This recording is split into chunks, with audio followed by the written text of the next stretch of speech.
Vous êtes tout le temps en train de vous plaindre qu'au Canada, il y a beaucoup trop d'impôts. C'est-à-dire, on paye beaucoup trop les impôts. Aujourd'hui, je vous explique quelques secrets utilisés par des personnes qui touchent beaucoup d'argent au Canada ou alors même par les Canadiens, les Québécois. Écoute cette vidéo jusqu'à la fin si tu es au Canada et que tu as déjà travaillé pendant 1 an. On y va? Allons-y. Alors, les petits Canadiens, j'espère que vous allez bien et que vous vous portez à merveille malgré la température qu'on a dehors en ce moment. Bref, aujourd'hui, je viens répondre à une question que beaucoup de personnes se posent au Canada et c'est tout à fait légitime parce que si tu ne connais pas certaines choses, tu vas justement continuer à payer beaucoup d'impôts année après année. Avant de t'expliquer plus en profondeur, je me dois de me présenter. Je suis Stell Difac, je vis au Québec depuis 10 ans déjà, investisseur immobilier, entrepreneur, vivant au Canada et citoyenne canadienne.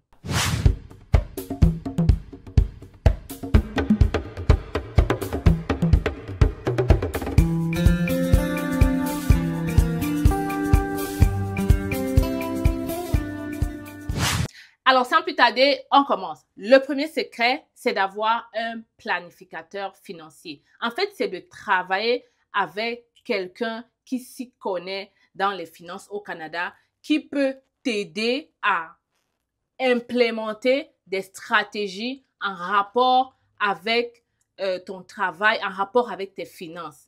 C'est ces personnes-là, pas forcément qui travaillent à la banque, mais qui, planificateur financier, conseiller financier si tu veux, mais qui connaît un peu plus dans les finances du Canada et qui peut t'aider du cas par cas, clairement. Ces genres de personnes-là font des réunions avec toi pour justement planifier tes finances. C'est-à-dire qu'il va te dire, OK, tu as tel revenu, on peut faire ci, ça, pour que à la fin de l'année, et ce genre de personnes t'aident même depuis le début de l'année. Ils n'attendent pas, n'est-ce pas, la fin de l'année pour te dire quoi faire.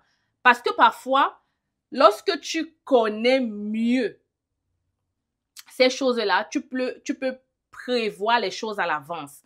J'ai envie de t'expliquer des choses sans trop utiliser des termes, n'est-ce pas? Donc, je te prends un exemple.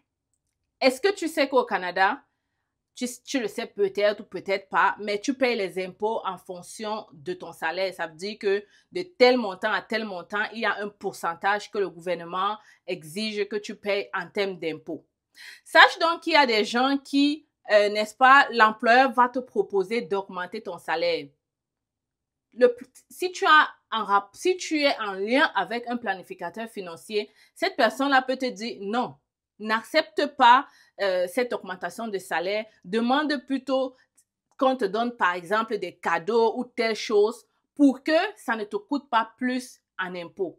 Pareil, si tu es en entreprise, si tu es travailleur autonome, le planificateur, ça c'est plus le comptable qui va t'aider côté travailleur autonome, mais le planificateur peut déjà t'aider en te disant, étant donné que tu es travailleur autonome, voici où est-ce que tu peux mettre ton argent, voici où est-ce que tu peux mettre ton argent pour épargner un peu plus, pour payer moins d'impôts ou alors pour réduire tes impôts. Ce que je te dis ici, ce n'est pas dans le noir, n'est-ce pas? C'est tout à fait légitime, c'est tout à fait normal de le faire. En le faisant, ce n'est pas mauvais. C'est pas comme si le gouvernement va te poursuivre pour l'avoir fait. OK? Ce n'est pas du tout mauvais, c'est tout à fait normal.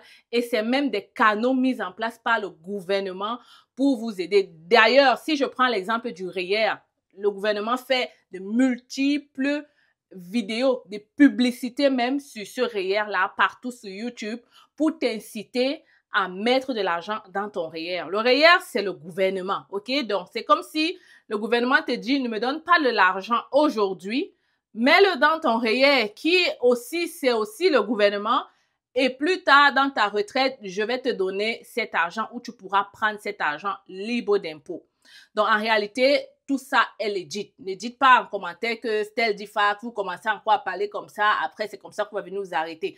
Non, tout ce qu'on dit ici, tout ce que je dis ici est tout à fait légal. Tu ne fais rien de mal en le faisant.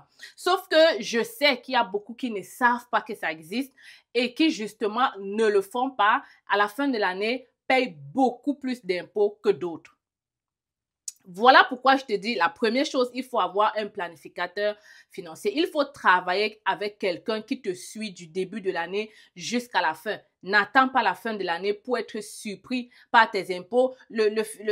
Avant que le comptable te dise, ah, tu as mis ça, ci, mais tu aurais pu mettre ça là-bas pour que ça te donne.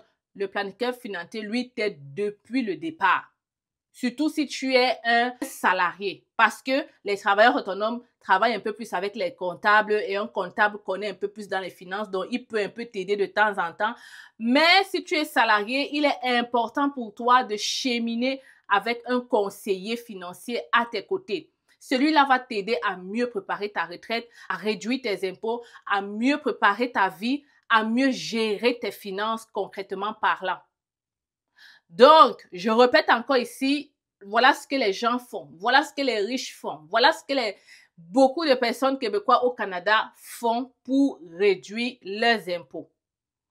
Moi, je te propose donc ici de te mettre en relation avec un conseiller financier vraiment qui travaille dur, qui te comprend, qui est un Africain comme toi, qui connaît tes réalités et qui peut mieux comprendre ce que tu veux. Avec ce genre de conseiller, tu n'as pas peur d'expliquer réellement tes problèmes, d'expliquer ce que tu recherches.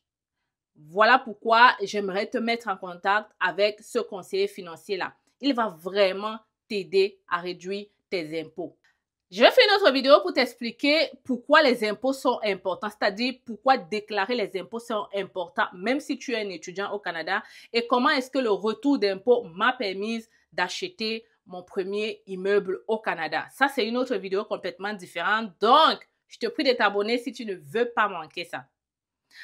La deuxième chose que tu dois faire, je t'ai dit la première, c'est d'avoir un planificateur financier à tes côtés et vraiment, c'est de baisse. C'est vraiment la première chose que tu dois faire au Canada. Dès que tu commences à travailler, à toucher de l'argent, tu dois avoir un planificateur financier avec toi. Alors, la deuxième chose que tu peux faire aussi, c'est de devenir travailleur autonome. Je ne dis pas qu'en étant travailleur autonome, on ne paye pas des impôts, mais je dis que la loi fiscale, lorsque tu es travailleur versus salarié, a beaucoup de différences dans certaines dépenses.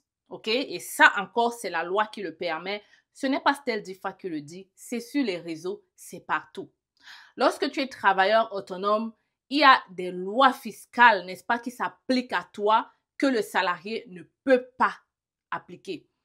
Je parle par exemple des dépenses que tu peux déduire en tant que travailleur autonome.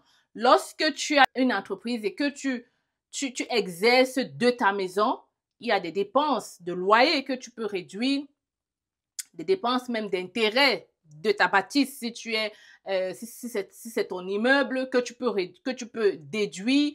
Il y a beaucoup de petites dépenses que tu peux déduire. En plus de ça, il y a ce qu'on appelle lorsque tu as des pertes d'entreprise qui sont reportables, chose que lorsque tu es en entreprise, lorsque tu es salarié, tu ne peux pas. Bref, il y a beaucoup de choses que tu peux faire lorsque tu es travailleur autonome que tu ne peux pas faire si tu es salarié. Si tu es salarié, tu n'as pas beaucoup de façons, n'est-ce pas, de réduire ton salaire. Ton salaire, c'est ton salaire. Tu peux rien faire, ok? Tu peux rien enlever. Tu peux juste ajouter. Donc, en étant travailleur autonome, il y a beaucoup de choses que tu peux aller chercher pour réduire tes impôts. Et tu vas voir la plupart des informaticiens, lorsqu'ils commencent à toucher beaucoup d'argent, les 100 000 $ et plus, ils vivent en travailleur autonome. Et ce n'est pas seulement ça. Il y a plusieurs personnes que tu vas voir en entreprise. Il n'est pas salarié. Il est travailleur autonome. OK? Il est travailleur autonome dans l'entreprise. Tu crois qu'il est comme toi. Il vient le matin, il rentre. Tu crois qu'il est comme toi, mais il est travailleur autonome. Donc, il faut aussi regarder cette partie-là. Si ton emploi te permet de faire ça, si ton métier te permet de faire ça, peut-être regarde aussi cette alternative-là de créer ta propre entreprise, de l'enregistrer, de travailler avec un comptable pour qu'il t'explique en fait ce processus-là. Beaucoup de personnes le font au Canada pour pouvoir, n'est-ce pas, comme j'ai dit, réduire leurs impôts, concrètement parlant. si on utilise le terme là. Voilà. Donc, ça, c'est la deuxième chose que tu peux faire. Virer en travailleur autonome. La troisième chose que tu dois faire, toi, de ton côté, c'est, je vais dire, concrètement parlant, de t'informer un tout petit peu dans ce que c'est que les impôts au Canada et tout ça. C'est vrai que ton planificateur, le planificateur ne t'aide pas à ça, et c'est le comptable qui va t'aider un peu. Je t'invite à poser un peu des questions, ok? Tout simplement pour savoir, ou bien lorsqu'on fait ta déclaration, de regarder un peu comment les chiffres naviguent entre les lignes. Ça peut t'aider à comprendre un peu plus, n'est-ce pas? Clairement, ça peut t'aider à comprendre comment le système fonctionne, comment ça marche, et peut-être ça va t'aider à prendre d'autres résolutions. Donc, moi, ce que je veux partager avec toi ici aujourd'hui, ce sont ces trois aspects-là. Le quatrième que je vais te dire, c'est peut-être d'investir. Investir dans l'immobilier. Investir dans l'immobilier, franchement, ça t'aide. Je vais aussi te dire, investir dans les bourses, investir dans les REER, investir dans les CELI, investir un peu de partout, surtout lorsque là où tu mets ton argent, c'est déductible d'impôts. Là, le planificateur peut encore mieux t'expliquer toutes ces cotisations-là en profondeur et te permettre de prendre la meilleure cotisation qui correspond à ton profil. Voilà pourquoi je dis, contacte notre conseiller financier pour avoir plus d'informations là-dessus. Alors, moi, je m'arrête ici. Je pense que cette vidéo, j'espère, t'a aidé. Si c'est le cas, tu n'oublies pas de t'abonner. Concernant le conseiller financier, je vais laisser le lien ici en bas. Tu remplis rapidement le formulaire et on pourra te mettre en relation avec lui. Pareil, si tu as besoin d'un comptable, c'est la période des impôts. Donc, important d'avoir un bon comptable, un bon et un vrai comptable. Parce que le comptable, t'as pas un bon comptable qui connaît ce que c'est que les lois fiscales au Canada, il peut vraiment te foutre dans la merde.